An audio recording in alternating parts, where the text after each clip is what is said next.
Boa noite, irmãos.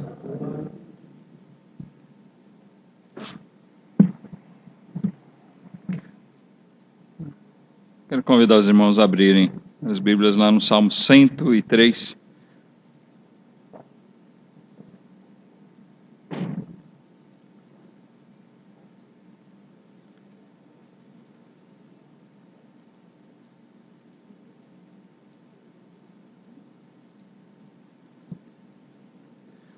Salmo 103, versículos 15 e 16.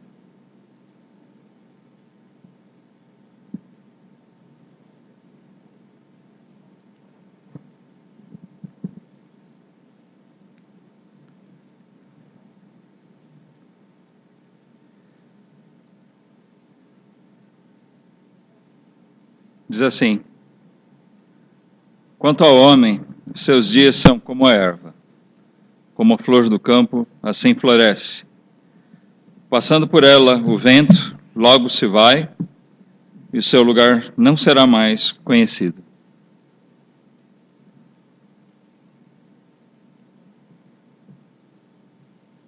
Esse salmo, esses dois versículos desse salmo, falam sobre a brevidade e insegurança da vida do homem.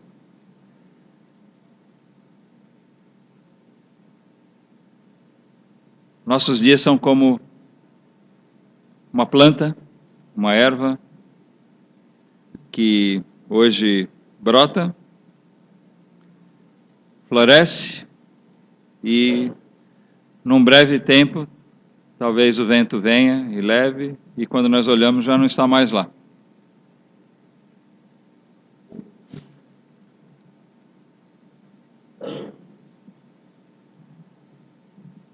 Apesar de a Bíblia nos alertar sobre isso, sobre como é passageira a nossa vida,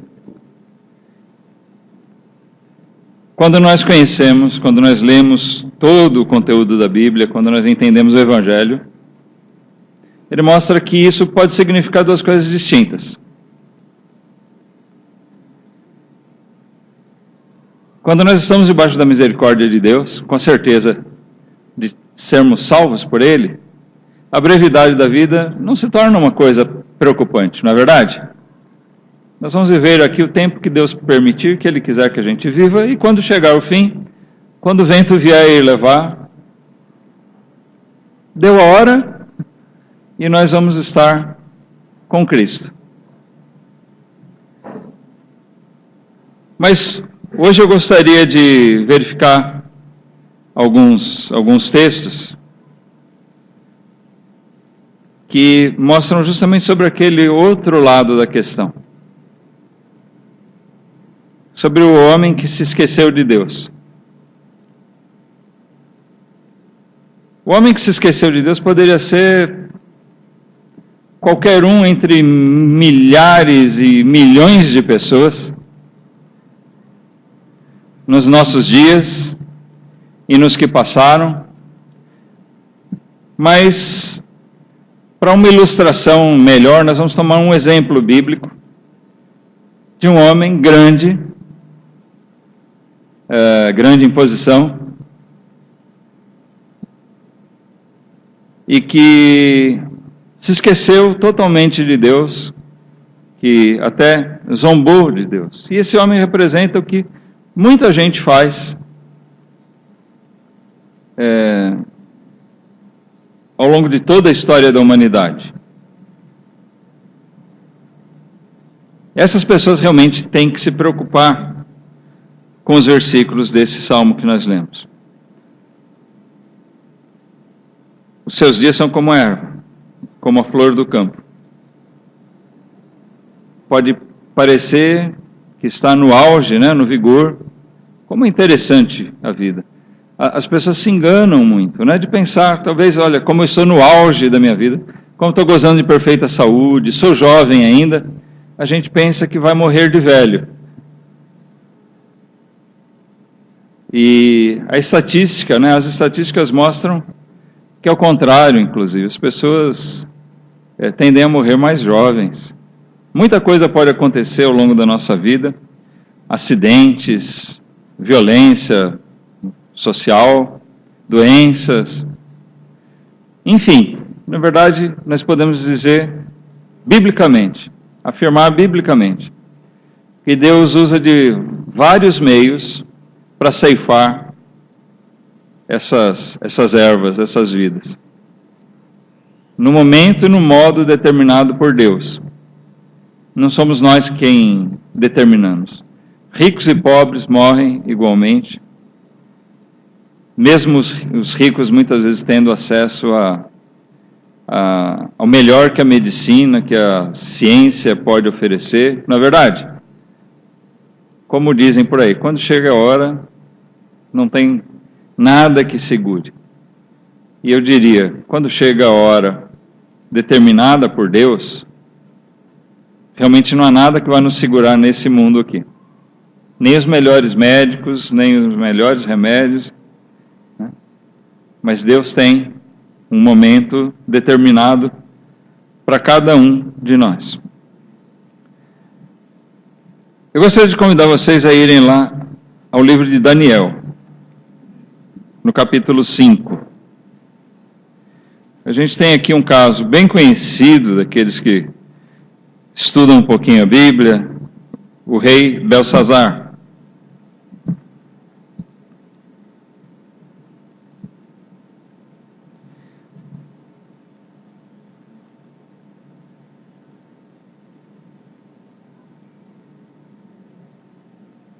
Daniel capítulo 5. Então nós lemos aqui o seguinte, que o rei Belsazar deu um grande banquete a 1.000 dos seus senhores e bebeu vinho na presença de 2.000.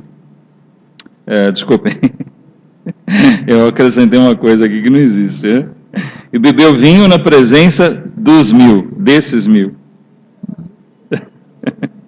Onde é que apareceram mais 1.000, né? Então vou começar de novo aqui, olha. O rei Belsazar deu um grande banquete a 1.000 dos seus senhores e bebeu vinho na presença dos 1.000. Havendo Belsazar provado o vinho, mandou trazer os vasos de ouro e de prata que Nabucodonosor, seu pai, tinha tirado do templo que estava em Jerusalém, para que bebessem neles o rei e os seus príncipes e as suas mulheres e concubinas. Então trouxeram os vasos de ouro que foram tirados do templo, da casa de Deus, que estava em Jerusalém, e beberam neles o rei, os seus príncipes, as suas mulheres e concubinas. Beberam o vinho e deram louvores aos deuses de ouro, de prata, de bronze, de ferro, de madeira e de pedra. Então, até aqui, por enquanto. Então, o que aconteceu? Esse rei Belsazar, aqui fala de Nabucodonosor, que Nabucodonosor era seu pai. Alguns comentaristas, alguns estudiosos dizem que, na verdade, o Belsazar era neto e não filho de Nabucodonosor. Pelo pouco que eu conheço do hebraico, segundo algumas coisas que eu já li, isso é possível, porque muitas vezes o termo aplicado a pai pode se referir a outras gerações, né? Como a gente dizer o pai Abraão, não que necessariamente seja o filho, né? Filho direto de Abraão, como foi Isaac e Ismael, como foram esses, mas da descendência dele. Bom, mas se é filho, se é neto, isso aí pouco importa. Mas esse Belsazar era um rei que herdou o trono da Babilônia, de Nabucodonosor, aquele grande rei que foi quem invadiu Jerusalém, trouxe os vasos do templo de Salomão, do templo que havia sido construído por Salomão, como disse o Paulo na pregação semana passada, o verdadeiro, né, o legítimo, não esses falsiers que fazem por aí. Mas o Nabucodonosor destruiu Jerusalém e trouxe não só os vasos, mas trouxe o povo ele trouxe a nata, né, da sociedade judaica da época, e dentre esses veio Daniel, que era filho de família nobre em Israel. E eles ficaram lá, esses vasos ficaram lá, foram colocados no templo dos deuses babilônicos. Bom, mas aí tem uma longa história que aconteceu com Nabucodonosor que nós vamos ver depois. Mas o Belsazar, sendo filho ou neto do Nabucodonosor, fez questão de ignorar algumas coisas que aconteceram depois e fez mau uso dos vasos, daqueles instrumentos que serviam na casa de Deus, em Jerusalém. Ele profanou aquelas coisas, usando na sua orgia, na sua festa. E o Belsazar era um homem que se esqueceu de Deus. O nome de Deus foi exaltado no reino da Babilônia por Daniel, por outros servos de Deus fiéis que estiveram lá, escravos, serviram lá.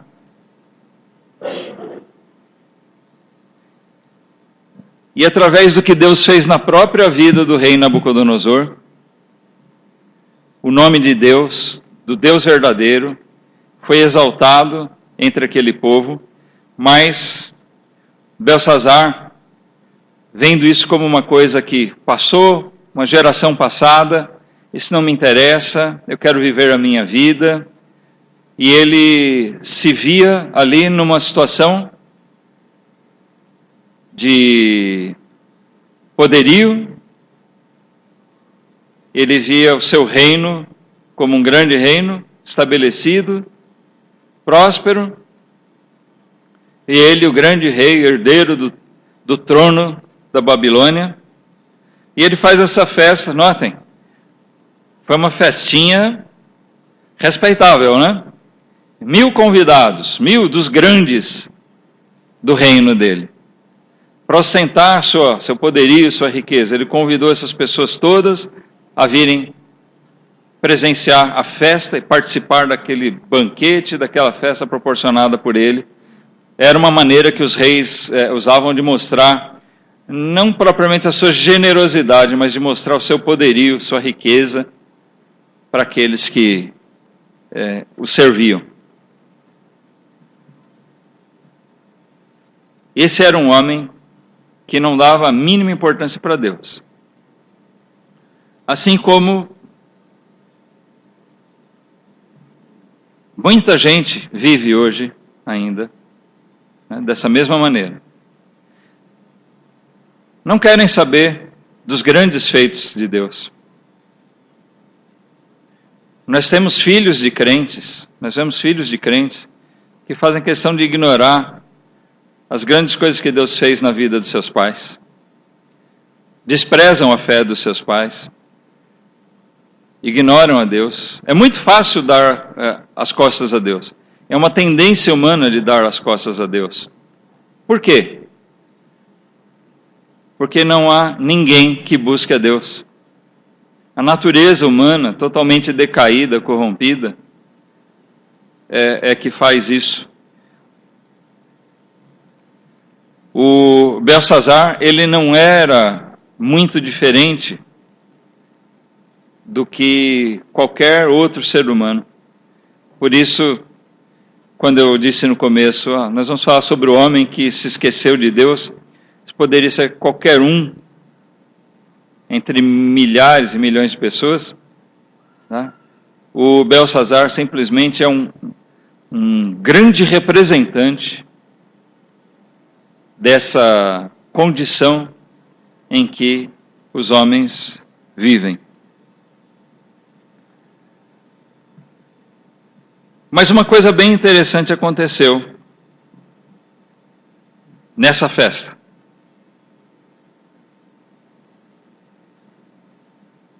Talvez se não houvesse muita gente que tivesse testemunhado aquilo, Não eram 2 ou 3 pessoas, havia mais de 1000 pessoas naquele recinto. Talvez se as marcas não tivessem permanecido ali, eles pudessem julgar que a bebida forte mexeu com o senso deles e aquilo que aconteceu teria sido só impressão, mas que passou. Mas não, as marcas ficaram. O que aconteceu? Olha só, versículo 5. Na mesma hora, tá, enquanto eles estavam ali, bebendo, dando louvores aos ídolos, né, naquela mesma hora, apareceram uns dedos de mão de homem e escreviam defronte do castiçal, na caiadura da parede do palácio real. E o rei via a parte da mão que estava escrevendo. Mudou-se então o semblante do rei e os seus pensamentos o turbaram. As juntas dos seus lombos se relaxaram, seus joelhos batiam um no outro. E gritou o rei com força que se introduzissem os astrólogos, os caldeus, os adivinhadores. E falou o rei dizendo aos sábios de Babilônia: qualquer que ler este escrito e me declarar a sua interpretação será vestido de púrpura e trará uma cadeia de ouro ao pescoço, e no reino será o 3º governante. Então entraram todos os sábios do rei, mas não puderam ler o escrito, nem fazer saber ao rei a sua interpretação. Então o rei Belsazar perturbou-se muito, e mudou-se-lhe o semblante, e os seus senhores estavam sobressaltados. Mais uma vez vamos parar aqui no versículo 9.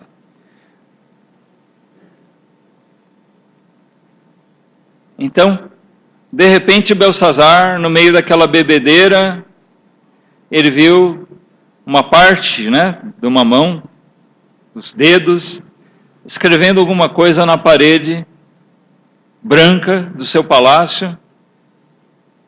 E ele se espantou com aquilo, porque parecia uma mão de homem, mas de uma maneira sobrenatural, ele só via parte da mão que escrevia aquelas palavras que ficaram gravadas lá naquela parede. A descrição aqui é de um homem que ficou apavorado. Ele não sabia o que estava acontecendo.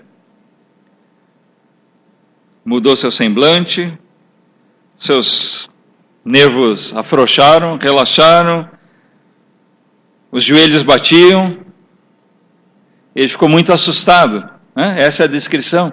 Ele ficou muito assustado com aquilo que ele viu, e logo gritou, ordenando que entrassem os sábios do reino para dizer para ele o que era aquilo. Que coisa estranha é essa? E o que é isso que está escrito aqui?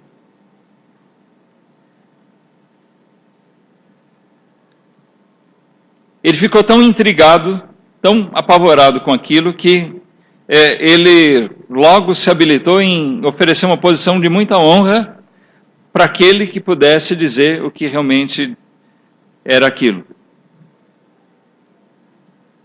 Mas, para a tristeza e desespero do Belsazar, os sábios não puderam ler o escrito e muito menos dar a interpretação. Isso deixou o rei Belsazar muito abatido e preocupado.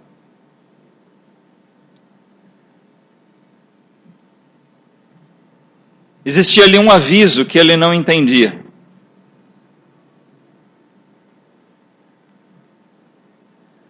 Muitas vezes as pessoas que ignoram a Deus, que se esquecem de Deus, elas também não conseguem entender os primeiros avisos, os primeiros sinais que são dados. Você sabe de quem era aquela mão que escrevia? Quem era por trás daquilo? Deus, né?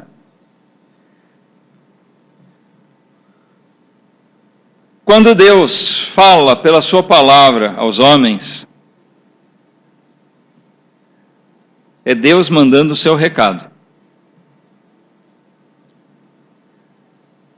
Ali, é lógico que Deus agiu de uma maneira sobrenatural. E o Belsazar não pôde entender. Precisava de alguém que explicasse. Deus manda mensagens aos homens todos os dias.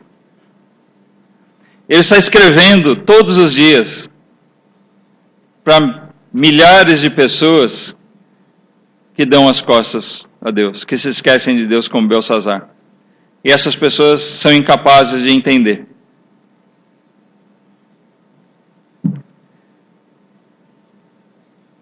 E não é qualquer um que vai interpretar as palavras de Deus para ele. Os sábios desse mundo vão interpretar as palavras de Deus sempre de um jeito diferente. Nisso nós vemos os falsos profetas, né?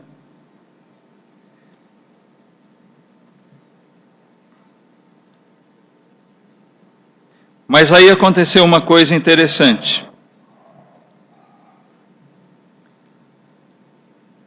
Seguindo no versículo 10, nós lemos o seguinte: a rainha, por causa das palavras do rei e dos seus senhores, entrou na casa do banquete e respondeu dizendo: ó rei, vive para sempre. Não te perturbem os teus pensamentos, nem se mude o teu semblante. Há no teu reino um homem, no qual há o Espírito dos deuses santos. E nos dias de teu pai, se achou nele luz e inteligência e sabedoria, como a sabedoria dos deuses. E teu pai, o rei Nabucodonosor, sim, teu pai, o rei, o constituiu mestre dos magos, dos astrólogos, dos caldeus e dos adivinhadores. Porquanto se achou neste, Daniel, um espírito excelente e conhecimento e entendimento, interpretando sonhos, explicando enigmas e resolvendo dúvidas, ao qual o rei pôs o nome de Beltesazar. Chame-se, pois, agora Daniel, esse Beltesazar, e ele dará a interpretação. Então, curioso, havia no reino alguém que se lembrou de que coisa semelhante já tinha acontecido com Nabucodonosor, com o pai de Belsazar. E essa pessoa era a rainha. Aqui nos parece ser a rainha, não a esposa do rei, mas a rainha mãe do rei. E ela se lembrou daquilo que havia acontecido e disse: por que você não chama Daniel?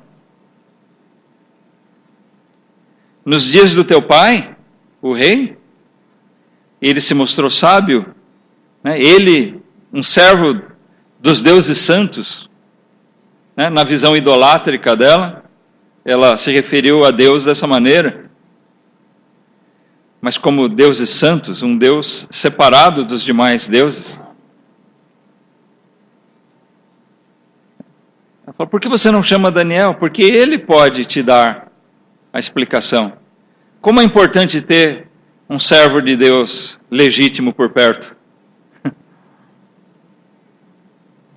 Isso me faz lembrar aquele eunuco que ia viajando na estrada, e lia o profeta Isaías, perturbado: de quem está falando Isaías?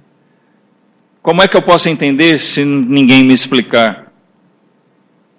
E Deus mandou Filipe para explicar para ele.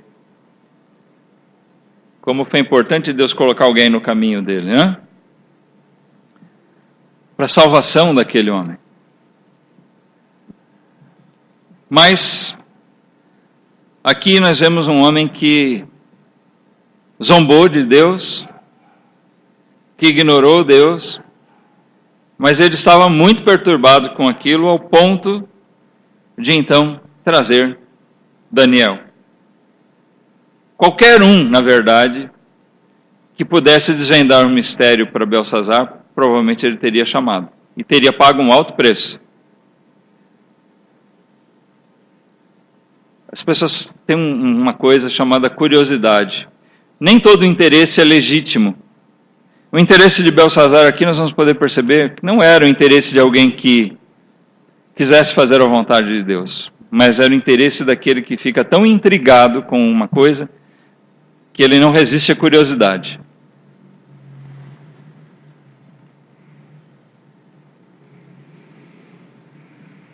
Em versículo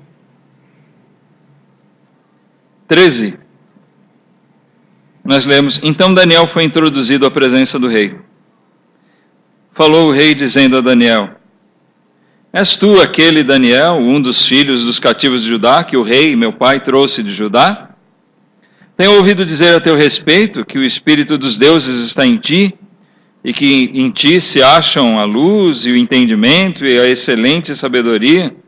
Agora mesmo foram introduzidos à minha presença os sábios e os astrólogos para lerem esse escrito e me fazerem saber sua interpretação, mas não puderam dar a interpretação dessas palavras. Eu, porém, tenho ouvido dizer de ti que podes dar a interpretação e resolver dúvidas. Agora, se puderes ler este escrito e fazer-me saber a sua interpretação, serás vestido de púrpura, terás cadeia de ouro ao pescoço e no reino serás o terceiro governante. Olha só, o rei estava tão desesperado para saber, tão curioso para saber o que dizia aquilo, que ele ofereceu a Daniel aqui um lugar de honra, prêmios. Mas é interessante a atitude de Daniel. Vamos ao versículo 17. Então respondeu Daniel e disse, na presença do rei: As tuas dádivas fiquem contigo, e dá os teus prêmios ao outro. Parece que Daniel foi abusado aqui, né? Olha, fica para você os seus prêmios, o que você tem de presente para dar, dá para outro, eu não quero.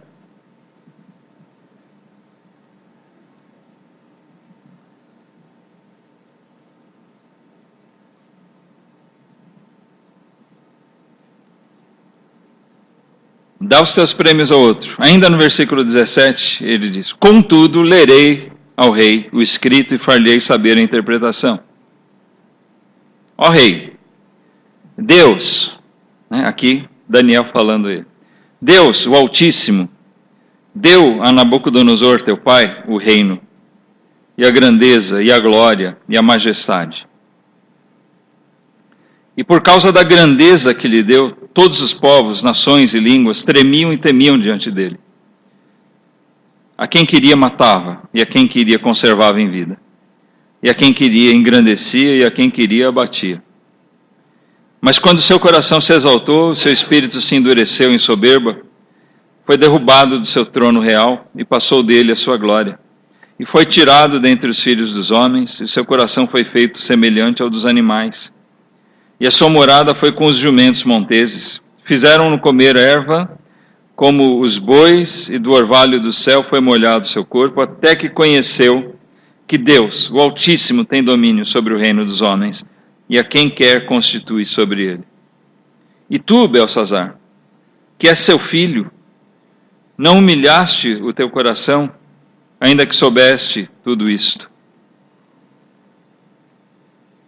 E te levantaste contra o Senhor do céu, pois foram trazidos à tua presença os vasos da casa dele, e tu, os teus senhores, as tuas mulheres, as tuas concubinas, bebestes vinho neles. Além disso, deste louvores aos deuses de prata, de ouro, de bronze, de ferro, de madeira e de pedra, que não veem, não ouvem, nem sabem, mas a Deus em cuja mão está a tua vida, e de quem são todos os teus caminhos, a ele não glorificaste.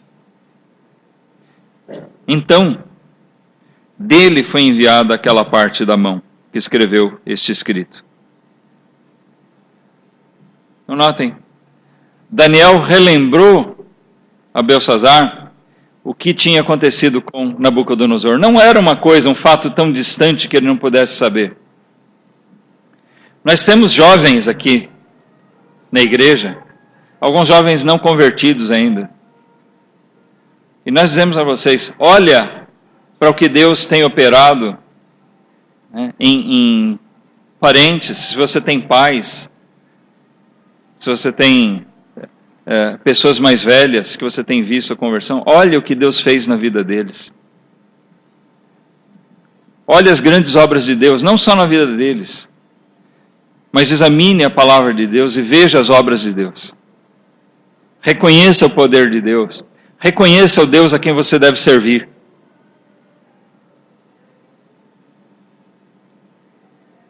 Não seja como Belsazar, porque ele foi um homem que fez questão de esquecer o que tinha acontecido ao seu pai. Ele pegou aquele reino, se apropriou dele, se julgando grande coisa. Daniel lembrou, Belsazar, Deus deu esse grande reino na mão do teu pai, Nabucodonosor. Essas pessoas têm que entender que tudo que tem, até do ímpio, mesmo do ímpio, tudo vem da mão de Deus. O que você tem, o ar que você respira, o que você tem, o lugar onde você mora, seja seu, propriedade, da sua família mesmo ou não, veio de Deus. Se não fosse por Deus, você não teria. Tudo vem da mão dele.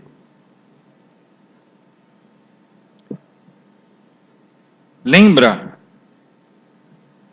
que esse Deus, que é Senhor de todas as coisas, é que deve ser glorificado. Daniel jogou na cara de Belsazar: você pegou as coisas santas de Deus e usou, profanando, aqui bebendo nessa orgia com seus amigos, com seus súditos, e você adorou todos esses deuses de prata, de ouro, de bronze, de metal, de madeira, até o mais chulepe ali dos ídolos, de madeira. Mas o Deus verdadeiro você ignorou. O Deus verdadeiro você desprezou.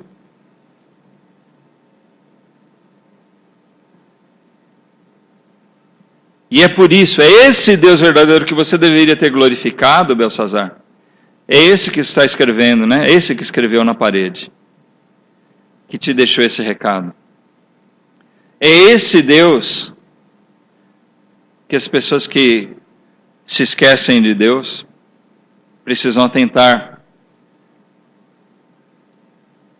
ao seu recado, as palavras dele.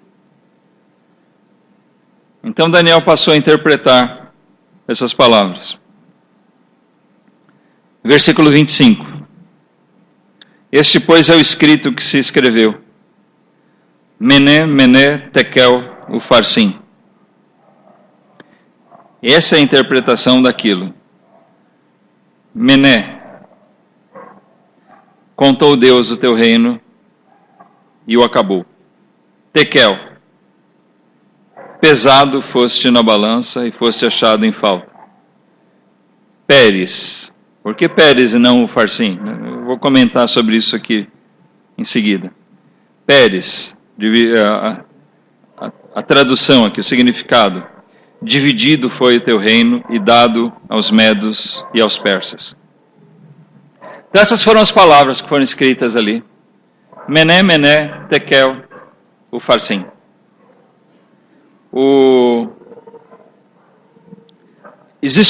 Essas palavras estão em aramaico. Existem algumas dúvidas, por que eles não entenderam? Se estava escrito de alguma maneira que gerava alguma confusão, ou simplesmente que eles não conseguiam compreender o significado. Vamos lembrar que o rei não era judeu, o rei era babilônio,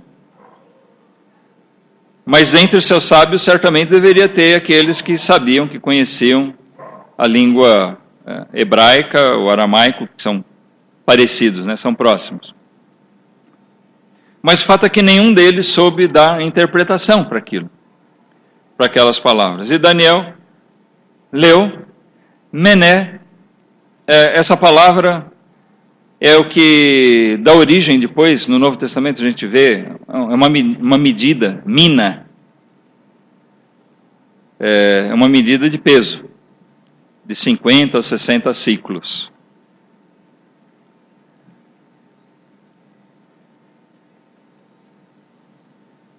Então nós vemos que o Daniel deu aqui a interpretação desse mene, que é repetido 2 vezes, como Deus tendo contado o reino. Essa medida era uma medida elevada. E ele aqui parece que duplica, talvez porque Deus contou e recontou. Talvez talvez signifique que uma segunda oportunidade já tinha sido dada ao Belsazar. Deus não estava cortando prematuramente o reino dele, mas nós poderíamos ver aqui que Deus contou e recontou. A palavra tekel é o ato de pesar. Então estava escrito ali, mina, pesado, e o farsim, que é o plural de Pérez, Daniel traduz aqui como Pérez, é uma outra medida, que é a metade de um ciclo, a metade de uma mina. Desculpem. Então, o reino foi contado, pesado por Deus e rasgado, dividido ao meio.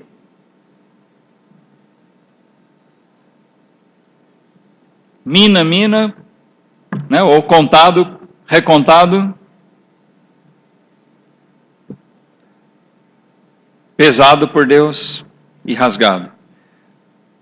Deus viu a indignidade de Belsazar. E naquele dia Deus mostrou para ele a sua indignidade. Contou Deus o teu reino e o acabou. As coisas nesse mundo passam. As coisas nessa vida passam. Quando as pessoas estão bem, nós vemos essa tendência, quando as pessoas estão bem, tranquilas, qual é a tendência? Se esquece de Deus, eu não preciso de Deus. Quando o calo aperta, aí ele vai buscar Deus, não é assim? Mas enquanto ele está tranquilo, está podendo gozar, desfrutar dos seus bens, ele se sente seguro naquilo, né? Ele está com um bom emprego, está tudo tranquilo, ele não dá muita importância para Deus. Isso acontece até entre membros de igreja. Talvez até entre crentes verdadeiros, né? Em alguns momentos, os crentes façam isso. Mas é uma atitude digna de um homem ímpio, totalmente indigna de um cristão.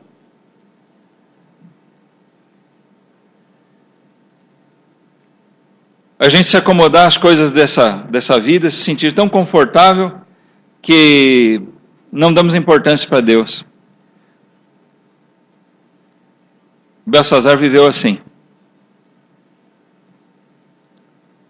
Mesmo tendo uma lição em família, Daniel descreveu aqui o que tinha acontecido com o seu pai Nabucodonosor. E ele fez questão de ignorar.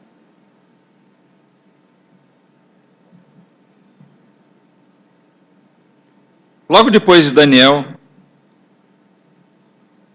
dar a interpretação, apesar de ser negativa, né, nós vemos aqui a interpretação final, pesado fosse na balança, e dividido foi o teu reino, e dado aos medos e aos persas. Nós lemos no versículo 29 que então mandou Belsazar que vestissem Daniel de púrpura, que lhe pusessem uma cadeia de ouro ao pescoço, e proclamassem a respeito dele que havia de ser o terceiro no governo do seu reino.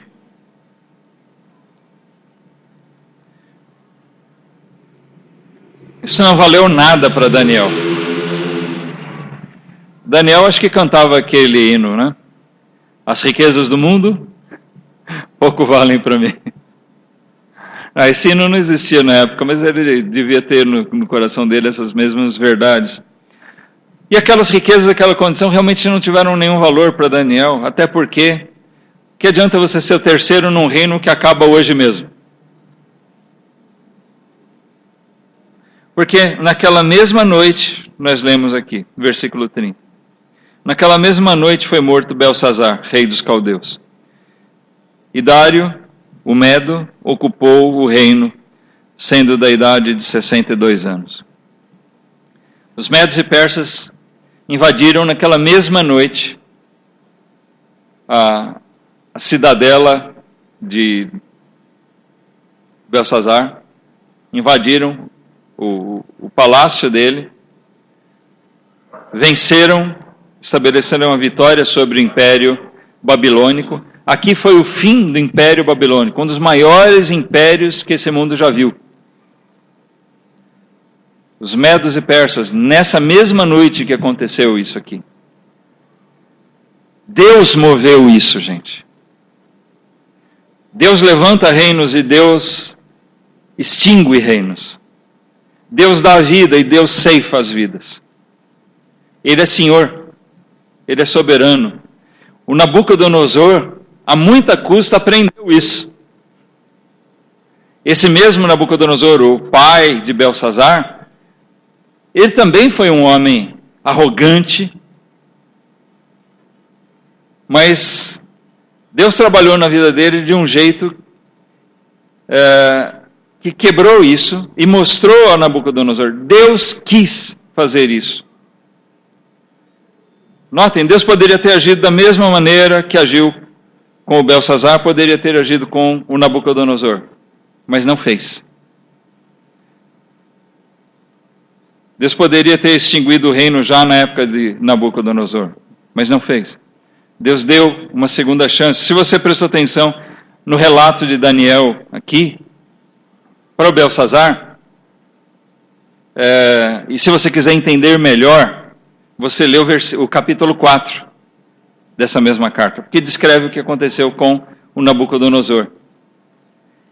Esse homem se achava tão grande, realmente ele era tão grande, tão poderoso, que ele olhava seu palácio,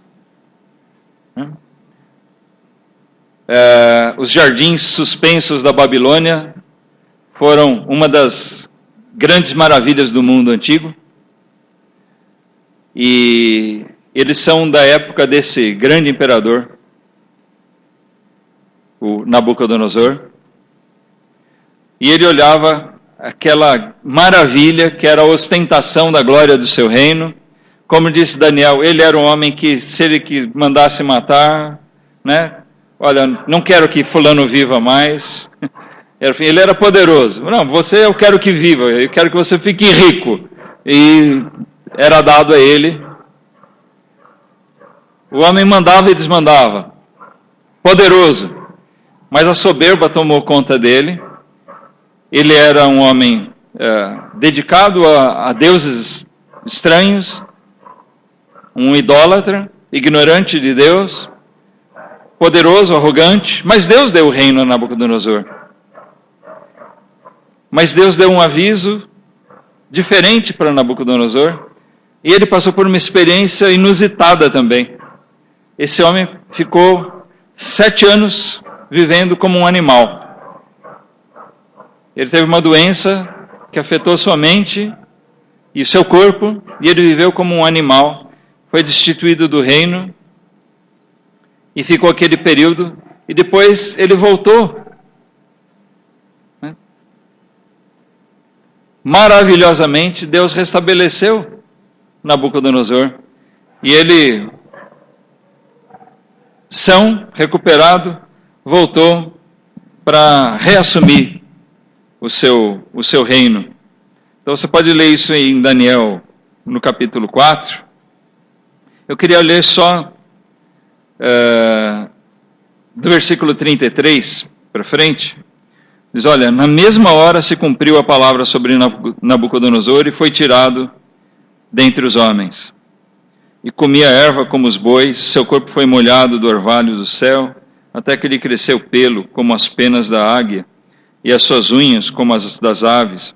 Mas ao fim daqueles dias, note que aqui são palavras colocadas como as palavras do próprio Nabucodonosor. Mas ao fim daqueles dias eu, Nabucodonosor, levantei os meus olhos ao céu e tornou-me a vir o entendimento, e eu bendisse o Altíssimo, e louvei e glorifiquei ao que vive para sempre, cujo domínio é um domínio sempiterno, e cujo reino é de geração em geração. E todos os moradores da terra são reputados em nada, e segundo a sua vontade, ele opera com o exército do céu e os moradores da terra. Não há quem possa estorvar a sua mão e lhe diga: que fazes? No mesmo tempo tornou a mim o meu entendimento, e para a dignidade do meu reino tornou-me a vir a minha majestade e o meu resplendor, e buscaram-me os meus conselheiros e os meus senhores, e fui restabelecido no meu reino, e a minha glória foi aumentada.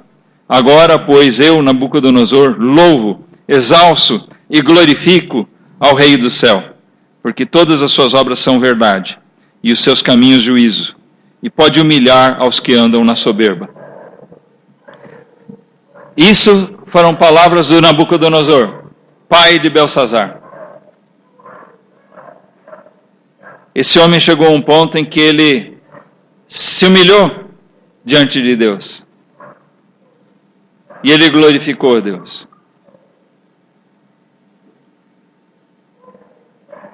Mas o seu filho Belsazar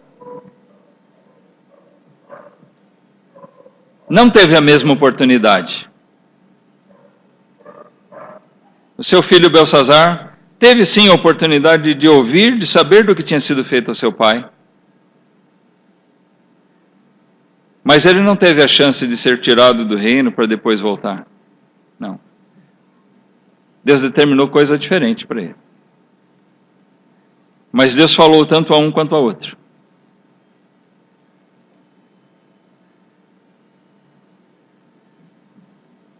Embora ele tenha tido essa oportunidade de conhecer Deus, ele ignorou Deus. E esse Deus verdadeiro contou, recontou, pesou e rasgou o reino da sua mão. E aquela vida foi levada. Não foi só o reino que ele perdeu. Ele perdeu o reino e perdeu a vida. O jogo de xadrez é inspirado nas guerras antigas, né? A guerra acaba quando o rei morre. Checkmate. O rei foi derrubado.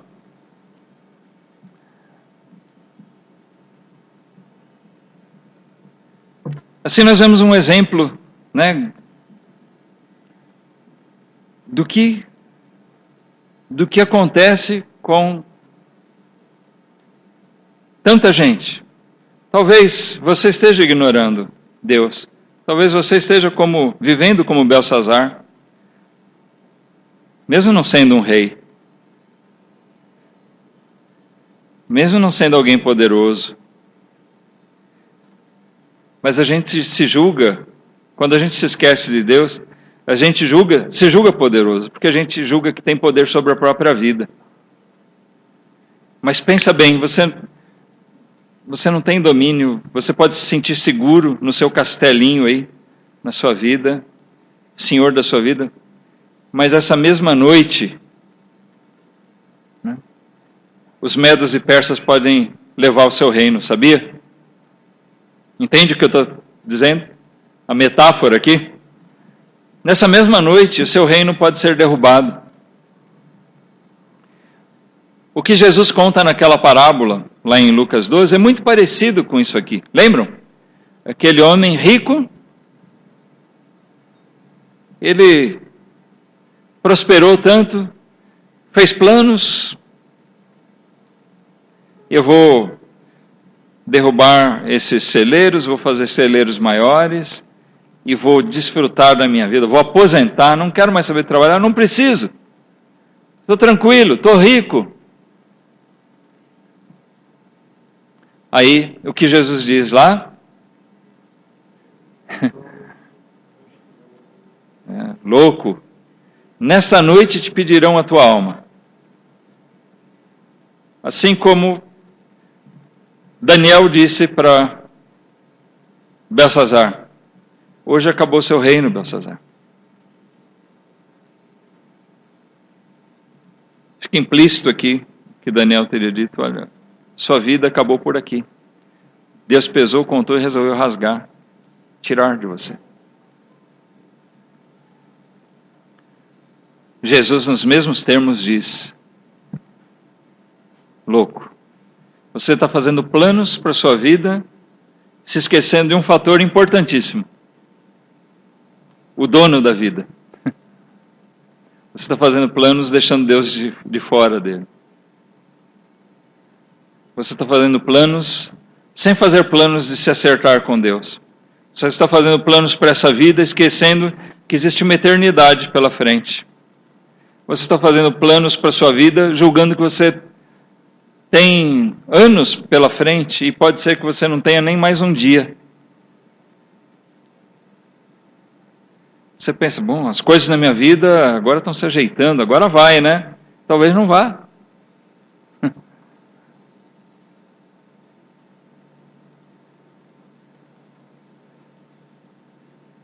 Nem sempre as coisas acontecem. Bom, quando as coisas começam a ir mal, vai caindo.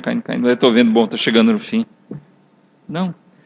Muitas pessoas morrem justamente no momento, né, grandioso da sua vida. Ele se curou de uma doença, sai na rua atropelado. Agora ele arrumou um emprego, ficou desempregado um tempão, arrumou um emprego. Agora vai. Vem uma doença, um acidente, morre. Vem um assaltante, primeiro pagamento dele, vem um assaltante, tira a vida dele. Casou agora, agora vai viver uma vida diferente. Não, nova vida, acabou. Ele está em festa, está julgando que, sei lá, estou dando aí alguns exemplos. Ele se sente seguro, tão tranquilo, como Belsazar, como aquele homem rico da parábola que Jesus conta. Gente, a vida é algo para se pensar como algo passageiro, algo que está nas mãos de Deus. Quem sabe se nós vamos viver muitos anos aqui? Quem sabe se essa noite pedirão a nossa alma?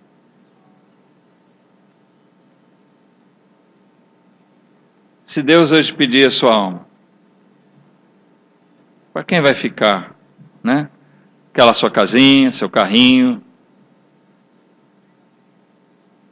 sua bicicleta, sei lá. O que vai ser? Não sabe. Outro vai usufruir, talvez vai destruir tudo. E você não vai fazer, não vai fazer nenhum uso, ter nenhum benefício. Agora a grande questão é a seguinte: você viveu aqui se esquecendo de Deus. Qual foi o destino de Belsazar? O mais triste não foi ele perder o reino. O mais triste foi o fato de ele ser alguém que não temeu a Deus, nunca se arrependeu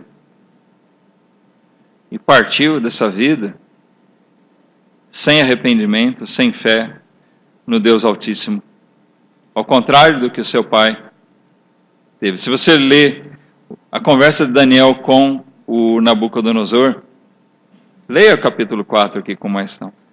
Daniel diz para Nabucodonosor: arrepende-te agora, ó rei, arrepende-te dos teus pecados. E é a mesma coisa que nós temos para dizer para aqueles que têm talvez andado longe de Deus: arrepende-te dos teus pecados.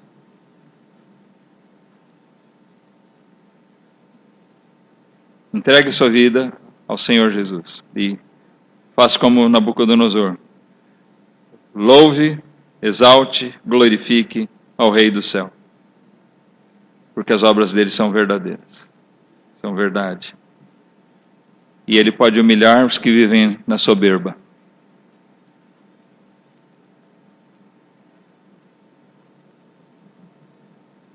Para falar a verdade, uma das maiores bênçãos, né, que nós podemos ter é justamente o fato de que Deus nos humilha. Sem a nossa humilhação, não tem como nós nos rendermos a Cristo. Nós percebemos o quanto nós precisamos do favor de Deus.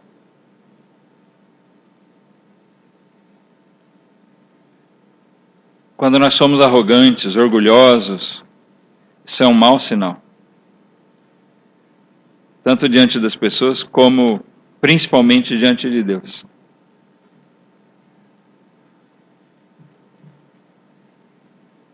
Deus seja louvado, porque Ele humilha pessoas.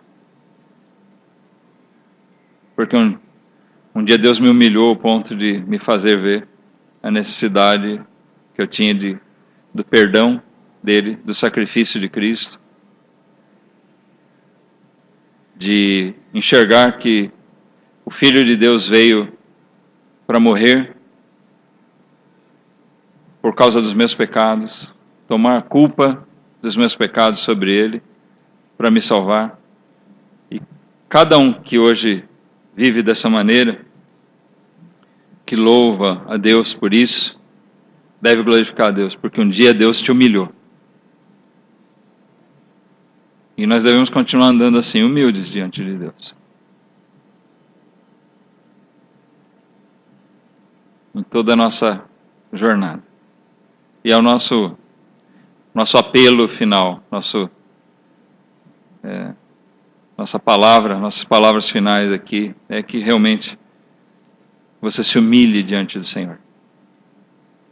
Se humilhe diante de Deus. Permita que a palavra de Deus penetre não só no seu intelecto, mas no seu coração.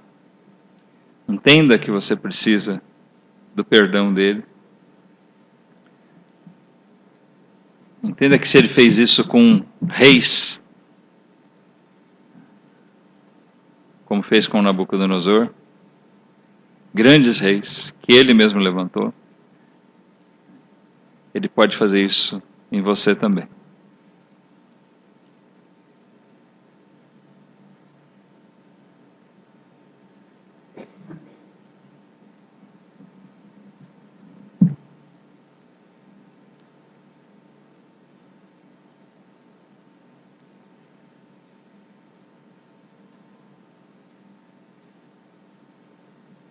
Nós vamos concluir com um versículo em Tiago, capítulo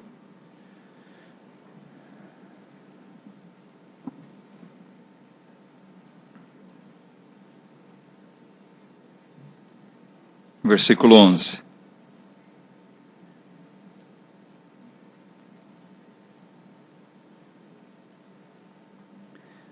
Porque sai o sol com ardor e a erva seca, e a sua flor cai, e a formosa aparência do seu aspecto perece. Assim se murchará também o rico em seus caminhos. Não há homem, por mais poderoso, mais rico, mais sadio que ele seja,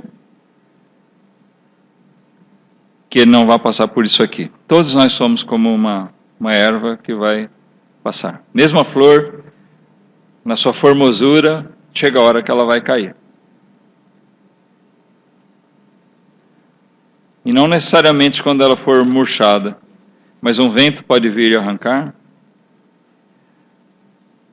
Alguma coisa pode passar por cima dela e precipitar o fim dela. E assim é a nossa vida. Assim foi a vida do rei Belsazar, que foi levada como uma erva passageira. E o grande problema, como nós dissemos no início, é que essa vida foi levada sem salvação, sem Cristo. Sem o arrependimento, sem o perdão de Deus.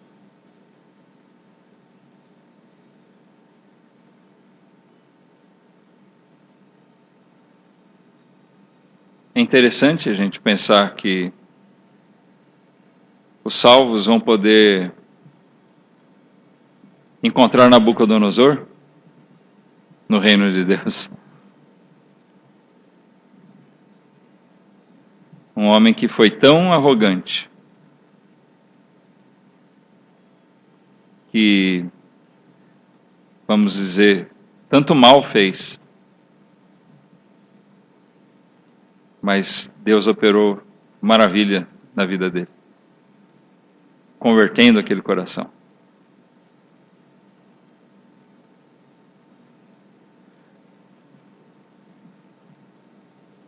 Transformando a vida daquele homem.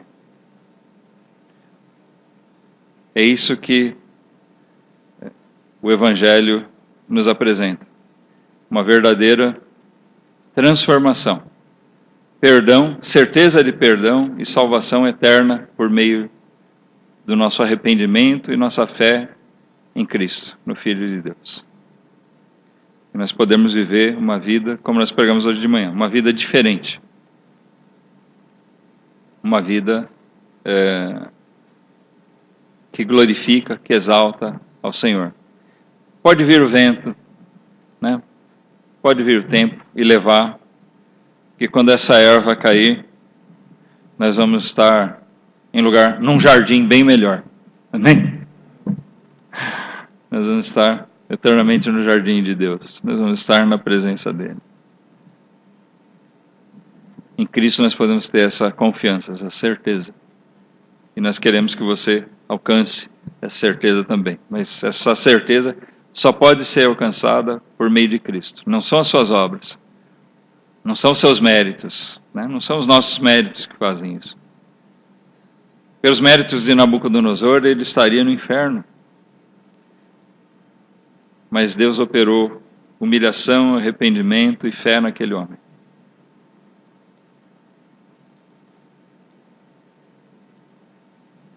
Que Deus possa fazer essa obra maravilhosa no coração daqueles que ouvem hoje essas palavras e que ainda não têm a salvação, não têm o perdão. Lembre que Deus está escrevendo na parede para você hoje. Deus está falando para você. Deus tem um recado para você. Sua vida está sendo pesada. E nós não sabemos até quando Deus vai contar. Mas uma hora, sua vida vai ter fim.